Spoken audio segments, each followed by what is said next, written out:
I'm Mrs. C, and today we're going to be talking about classifying. We're going to be classifying objects using a Venn diagram. Let's take a look at what a Venn diagram looks like. A Venn diagram is made of two different circles that overlap in the middle.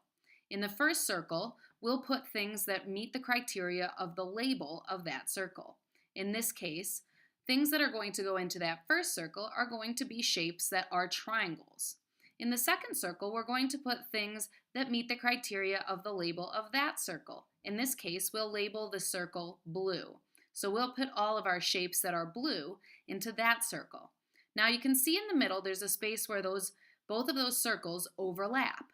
That space is for things that meet the criteria of both labels. So if we have something that is both a triangle and is blue, that will go in the middle. So we'll label that section blue triangles. Let's look at some shapes and we'll see how we're going to place them in our Venn diagram. The first shape we have is an orange triangle. So that will go into our triangle side. The next shape that we have is a blue square. So we'll put that in the blue side. Now we have a blue circle, so that will go on our blue side.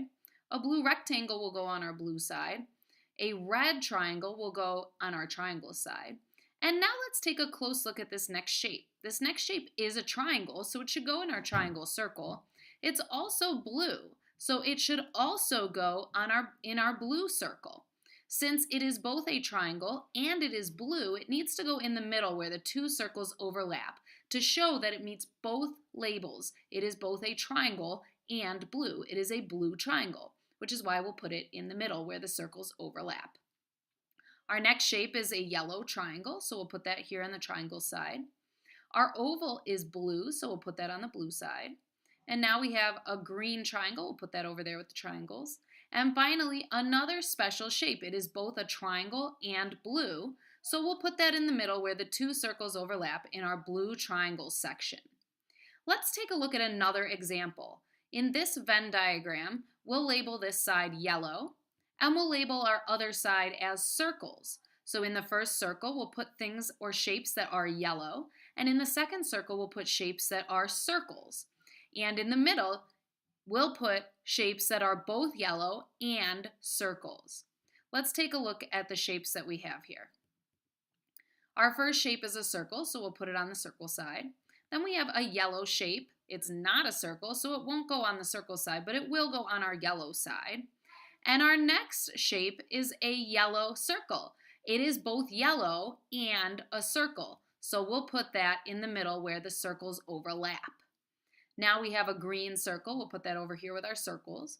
A yellow rectangle will go with our yellow shapes. Our orange circle will go with our circles. And now let's take a look at this next shape. It is a red square. Now it's not yellow, so it can't go in our yellow circle. And it's not a circle, so it can't go in our circles circle. And it's not a yellow circle, so it can't go in the middle. With this shape, a red square does not fit inside our Venn diagram.